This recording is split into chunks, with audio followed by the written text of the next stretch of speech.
जे शुकाचार्य वर्णन करतात ते परमहंस शिरोमणी आहेत. कोण? शुकाचार्य. अरे जे गोपिकांच्या या कथा सांगतायत राजा परीक्षिताला, ते परमहंसाचे शिरोमणी आहेत. परमहंस, ज्यांचा हंस म्हणजे हा बाहेर येणारा श्वास, ज्यांचा आत जाऊन इतका स्थिरावलाय, परमहंस झालेत.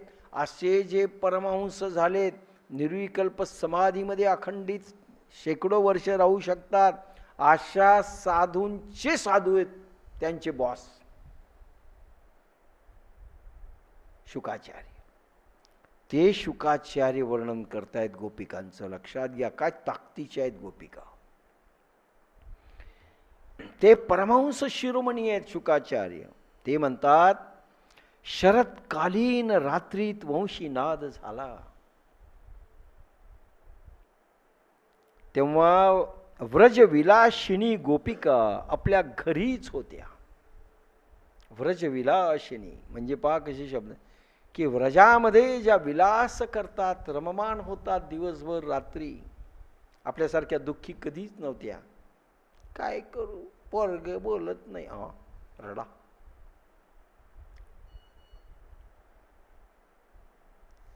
रात्रीत वंशी नाद झाला, तेव्हा व्रजविलासिनी गोपिका आपल्या घरीच होत्या. त्यांनी नाद ऐकताच विवश झाल्या. कोण म्हणतंय? शुकाचार्य. त्यांच्या हृदय प्रांगणात प्रेम रसाचा आविर्भाव झाला. प्रेम रस पाझरू लागला. बर्फासारखं जे प्रेम होतं वितळू लागलं. नदी व्हायचंय पुढे, नुसतं पाणी नाही. हृदय प्रांगणात प्रेमरसाचा आविर्भाव झाला. त्यांच्या अंग प्रत्यंगामध्ये प्रेमाचा उदय झाला. कोण म्हणतंय? शुकाचार्य. अंग आणि प्रत्यंगामध्ये, एकेका सेलमध्ये, रोमारोमामध्ये, पूर्ण इंद्रियामध्ये प्रेमाचा उदय झाला, प्रेमरसाचा. व आपल्या भावाला संयमित करण्यास असमर्थ झाल्या. कंट्रोल करणं मुश्किल झालं त्यांना. एक वेळ अशी येते की अनकंट्रोल होऊन जातं जीवन. आधी लपवत होत्या भाव, त्या भावधारेला हलकं करण्यास अंतरंग सखींना बडबड करून प्रगट करू लागल्या. लक्षात घ्या, काय झालं? पहिल्यांदा वंशी नाद झाल्या, एक दुसऱ्या घरातून सहज बाहेर आल्या. हिला ऐकू येतं का, तिला वाटतं तिला ऐकू येतं का, असे एक एक एक एक घराबाहेर आल्या. आणि आपल्यातच होतंय की याच्यात होतंय, टेस्टिंग जरा. डायरेक्ट इतक्या ओपन हार्टेड नव्हत्या जसं आपणही आहोत. प्रेमाचा उदय झाला. प्रेम आपल्या भावाला संयमित करण्यास असमर्थ झाल्या. म्हणजे कसे भाव आहेत तुम्हाला एक सांगतो. गोपिका चालू होत्या. एका घरी चोरी झाली, तिनं कागाळी करायची यशोदेला, पण प्रेमाने करायची. कृष्णाला शिव्या द्यायची. दुसऱ्याला वाटायचं अरे आपल्या घरी यांनी चोरी केली नाही, पण सांगायचे नाही माझ्या घरी चोरी करायला ये, असं नाही म्हणायचं. तू येऊन दाखव, तुला दाखवते. त्या भोळीभाळी होती, त्याच्याकडे केली, चल ये, चॅलेंज आहे तुला. पण मनात आहे अरे तू यावा आणि माझं लोणी चोरावं. म्हणजे एक भाव आतला वेगळा, पण वरचा भाव वेगळा. हा गोपिकांचा भाव समाप्त करण्याकरिता ही रासक्रीडा आहे. पूर्व राग निर्माण झाला पाहिजे. कारण डबल हे होतं, वरून आतून आहे पण वरून दाखवायचं. ये दाखवते तुला. आणि त्यानं चोरी केली की बोंब मारायची त्याच्या नावाने, पण आतून अरे वा मी धन्य झाले. पण कधी असं ओपन बोलायच्या नाही. ही डुप्लिकेट पॉलिसी होती. आणि भगवान कृष्णाला ते समाप्त करायचं होतं. ही जी डुप्लिकेट पॉलिसी आहे गोपिकांची, ती समाप्त करायला हा वंशीनाथ पूर्वरंग उभा करतोय. त्यांच्या अंग प्रत्यंगामध्ये प्रेमाचा उदय झाला व आपल्या भावाला संयमित करण्यास असमर्थ झाल्या. त्या भावधारेला हलकं करण्यास अंतरंग सखींना, त्या एकच अंतरंग सखी म्हणजे माहिती आहे काय, सगळे जरी तुम्ही साधक असताल तर तुमची फ्रेंडी आणि यांचा फ्रेंड स्वतंत्र असतो. तुमची फ्रेंडशिप एखाद्याशीच असते, दुखाने अंतरंग बोलायचं असतं. म्हणजे लक्षात आलं ना, आपलं गुह्य अंतरंग एखाद्याजवळच आपण उघड करतो आणि तो बदमाश निघाला तर गावभर सांगत फिरतो, ती अशी बोलली आपल्या नवऱ्याविषयी आणि ज्ञानेश्वरी घेते म्हणे. आता ती अंतरंग सखी म्हणून बोलते बरं का, जे भाव प्रगट करते ती ओपन, तू कोणाला सांगू नको म्हणते. ती म्हणते तू कोणाला सांगू नको, मी तुला सांगायला. याला अंतरंग सखी म्हणत नाही. अंतरंग सखी म्हणजे ज्याच्याकडे आपण भाव उदित केल्यानंतर झाकून लपून राहील. अंतरंग सखीला एकत्र करून बडबड आणि प्रगट करू लागल्या भाव, तो वंशीनाथ सुप्त गुप्त आणि लपलेल्या प्रेमाला जाग करत होता. हे जे लपलेलं प्रेम आहे, मी माझ्या ह्याच्यात म्हटलं होतं, ब्रिज सुंदरी राधा रानी बचपन का खेल कूद का जीवन बिताकर यौवन के प्रांगण में खडी है. कॉलेज लाईफला असताना, BA फर्स्ट इयरला असताना एक कॉमेंट्री लिहिली मी, ऑर्केस्ट्रा होता त्याची. ब्रिज सुंदरी राधा रानी अपना बचपन का खेल कूद का जीवन बिताकर यौवन के प्रांगण में खड़ी है. मतवारी नार बनकर उसमें ठुमक रही है. यौवन मदन कांति अंग प्रत्यंग से उमड़ आई है, मगर न जानिए जीवन का क्यों मोड़ उसको क्यों अजीब सा अनोखा सा लग रहा है. जब जब भी वह जमुना जी पर अपने नीर भरण के लिए अपने सहेलियों के साथ जाती है तो न जाने कन्हैया की बंसुरी की धुन सुनने के लिए क्यों तड़प उठती है. उसे देखना भी नहीं चाहती, मगर उसके मृगनयन कृष्ण दर्शन के लिए क्यों लालियात हो उठते हैं. और आजकल तो अपने को खोया खोया सा प्रतीत करती है. जब उसकी सहेलियां उसका कारण पूछती है तो उसके हृदय के सहज भाव उत्तर में कहते, जिया ले गयो जी मेरा सावरिया. हे टाळ्या पडायच्या. त्याच्यानंतर मग ते गाणं सुरू व्हायचं फिल्मी.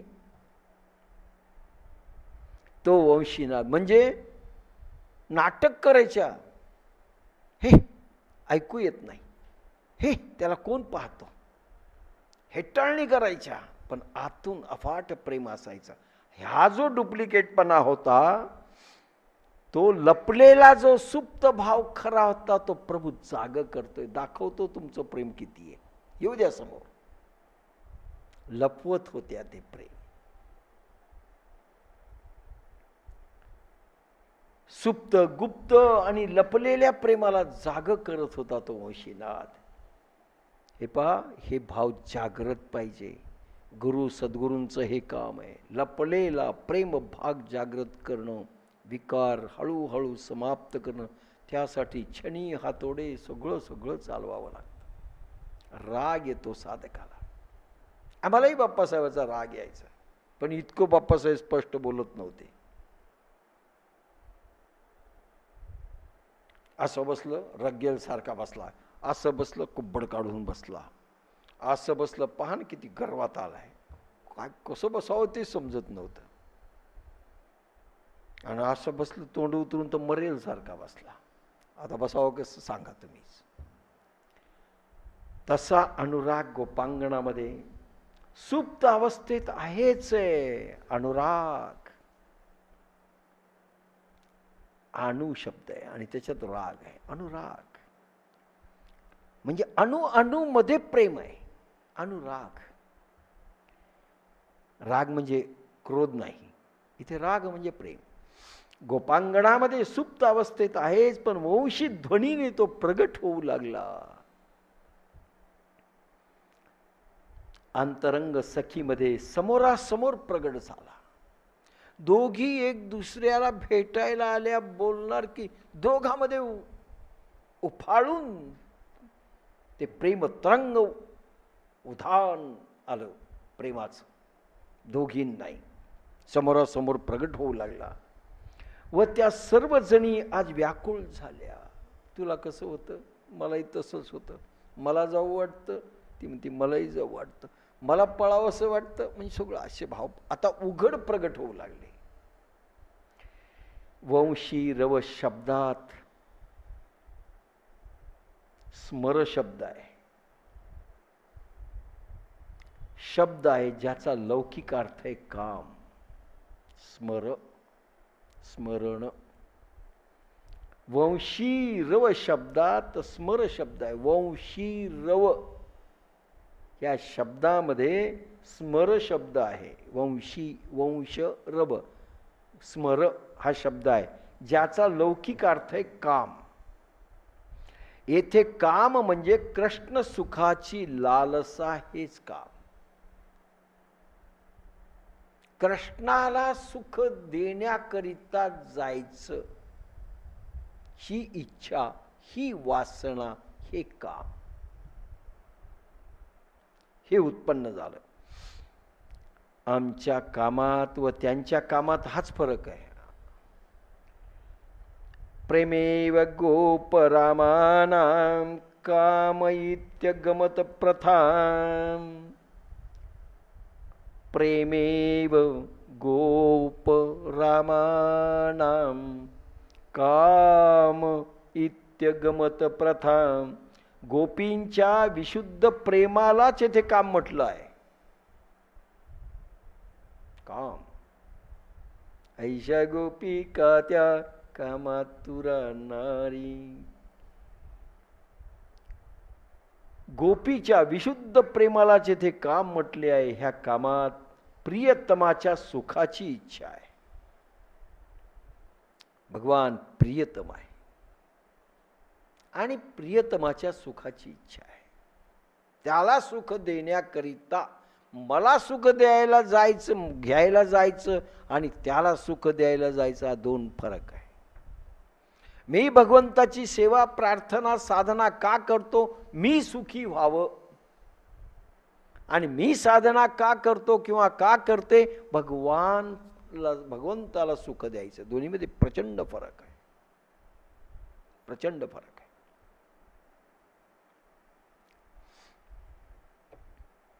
विशुद्ध प्रेमाला इथे काम म्हटलंय. ह्या कामात प्रियतमाच्या सुखाची इच्छा आहे, स्वसुखाची इच्छा नाही. प्रेम व कामात हेच अंतर आहे. कोणाकडून? भगवंताकडूनही काही मिळालं, मी बनावं ही आध्यात्मिक कामना देखील स्वसुख कामनेत होते. मला मोक्ष मिळावा, मला समाधी मिळावी, मला भगवंतानी असं करावं, मला ब्रह्मलोक द्यावा, मला विष्णुलोक द्यावा, असं मागणंही स्वसुख कामनेत मोडतं. गोपिका त्याच्यावरच्या झाल्या. आता गोपिकाचे प्रकार येतील ना, हळूहळू येतील. ज्ञानाचे 4 साधन आहेत. ज्ञान मिळवण्याचे 4 साधन. 1 विचार, 2 वैराग्य, 3 षट संपत्ती आणि 4 मुमुक्षत्व. ज्ञानार्जन करण्याचे, ज्ञानी बनण्याचे 4 साधन. 1 विचार, 2 वैराग्य, 3 षट संपत्ती आणि 4 मुमुक्षत्व. भगवान 18 अध्यायात सांगतात. 18व्या अध्यायात बुद्ध्या विशुद्ध्या युक्तो घ्रत्यात्यानं नियमच. म्हणजे विशुद्ध बुद्धीने युक्त म्हणजे विवेक. बुद्धीमध्ये कुठलाही तरंग आणि विचार शिल्लक राहू नये. ती बुद्धी माझ्यामध्ये युक्त होणे म्हणजे विवेक. बुद्ध्या विशुद्ध्या युक्तो घ्रत्यात्यानं नियमच. पण त्यामध्ये विचार असेल तर स्वार्थ आला. व्यभिचारी बुद्धी. मला काहीतरी, हे भगवंता, आपली कशी व्यभिचारी सांगू का,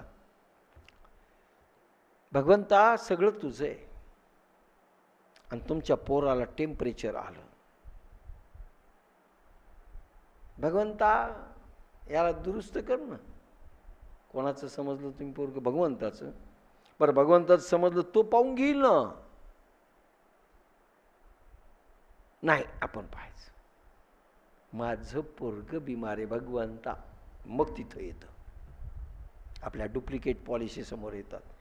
खरे आपण भगवंताचे नाहीत, नाहीत.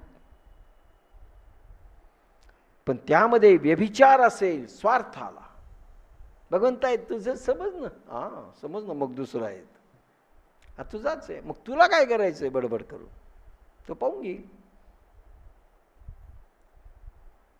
त्यामध्ये व्यभिचार असेल तर स्वार्थाला, व्यभिचारी भक्ती म्हणतात याला, व्यापारी वृत्ती. व्यभिचारी भक्ती म्हणजे व्यापार, देना लेना. तू काय देतोस भगवंता सांग, तसं मी देतो, सोन्याचं टोपरं देतो. नाही, धोंडे देतो, धोंडे, एक इतकुशी ताटली. आपलं समर्पण फार जोरात असतं. इतकुशी ताटली, तांब्या जरा महाग आहे म्हणून स्टीलची, आणि त्याच्यात ते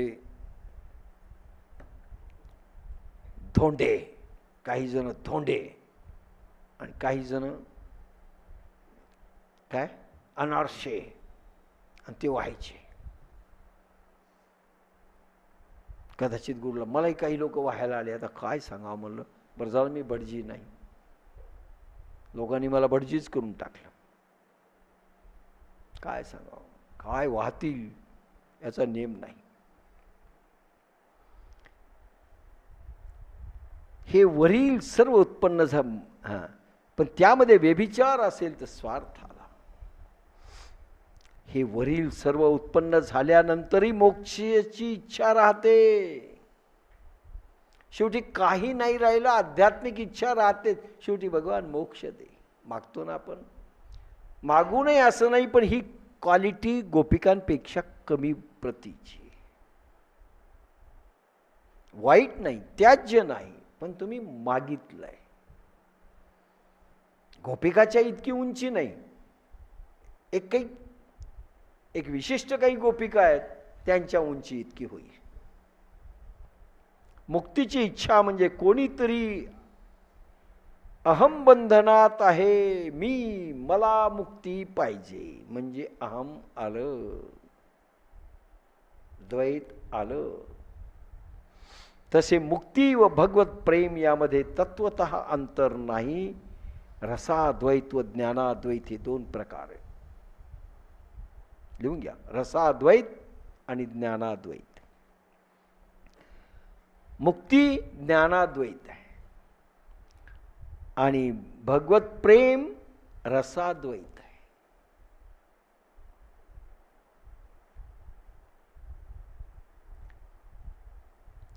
भुक्ती मुक्ती स्पृहा, भुक्ती मुक्ती स्पृहा यावत पिशाचे हृदि वर्तते.